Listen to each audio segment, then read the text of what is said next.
Because I know the subject matter is a person who is a family man with a wife and children and friends and relatives, and they are all listening. So I think maybe I will start by reading the Bible so that we can bring down the temperatures. Ephesians chapter 4 verse 32 says, "Be kind, compassionate and forgiving to each other in the same way God forgave you in Christ." Now verse 31, Mr. Speaker, says, "Put aside all bitterness, losing your temper, anger, shouting and slander, along with every other evil." Mr. Speaker, as a member of Azimio la Umoja One Kenya, I didn't believe in the leadership of Kenya Kwanza. I opposed it from the beginning. Mr. Speaker, I am vindicated now because I can tell the people of Kathiani that I said that this government is rudderless, is leaderless, is planless. And Mr. Speaker, is also merciless because within a very short time, the center can no longer hold. Mr. Speaker, former Senator, now Governor James Orengo, famously said in Senate that governments eat their own people.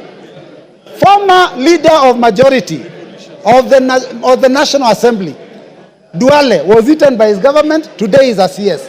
Former Deputy Speaker of the Senate, Kidhura Kindiki, was eaten by his government. Now he is also a CS. Former Chair of Budget of this National Assembly was eaten by his government. Today is the majority leader. I don't know. We are now eating Rigiji. Where will he end up? Mr. Speaker, I have an issue of concern, Mr. Speaker. Yes, Majority Leader.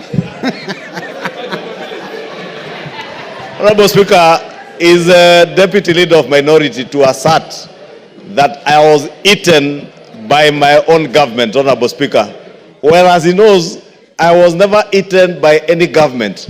I only stood firm against tyranny.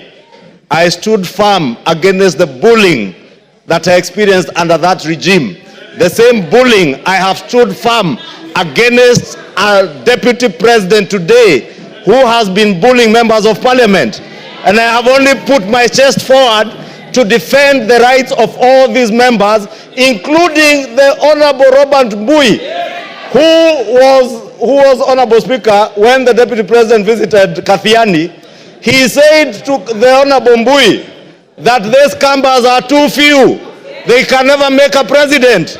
Kalonzo can never be anything. How can you defend a person who has disdain for Kalonzo Musyoka, a former vice president of this country? Mbui. Robert Mbui. Thank you, Mr. Speaker. You know, I love the passion and the humor in the majority leader. But Mr. Speaker, I'm also impressed by the energy that I've seen in this house, the vigor, the passion from morning. I mean, it is a first bill, or rather it's a first motion, where this house has gone up to public participation in the constituencies. Mr. Speaker, I only wish that the energy that we are expending here to send a question to all Kenyans about one individual was being used to fight the issues that are failing us in our education, in our health sector. People here, the cost of living has gone too high. People have no jobs. Mr. Speaker, those are the things that this house should passionately deal with. But Mr. Speaker, for a whole day, and from, I don't know, even the last week or 2 weeks, to deal with one matter, Mr. Speaker, I think that we are losing direction. And it is important, Mr. Speaker, that we deal with the things that are affecting our people. Because, Mr. Speaker, if you look at the education sector, I talked about it here the other day. We don't even have classes for grade 9 going into JSS. Mr. Speaker, the funding model for university has failed. Mr. Speaker, the insurance sector, NHIF, is having a problem, Mr. Speaker. How then do we spend taxpayers' money and time to come and deal with a matter of one single individual, Mr. Speaker? Now we are told that this person, Mr. Speaker, is a tribalist. But Mr. Speaker, those comments that he made, yesterday he made it very clear. And I was shocked. I was very shocked, Mr. Speaker, yesterday, to realize that in fact Kenya Kwanza was actually a company that is limited by shares and that people negotiated shares for themselves. The mover of the motion is a member of MCCP. MCCP negotiated shares for Lower Eastern. Mr. Speaker, because we had 2 cabinet secretaries in this government. Now, Mr. Speaker, we only have 1. And I'm telling you, Mr. Speaker, actions speak louder than words.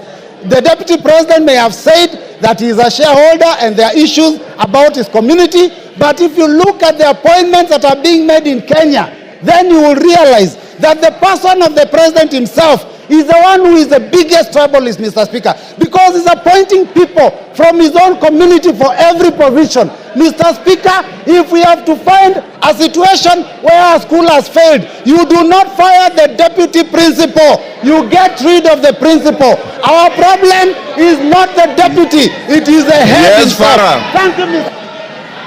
Yes, Farah. Mr. Speaker, I was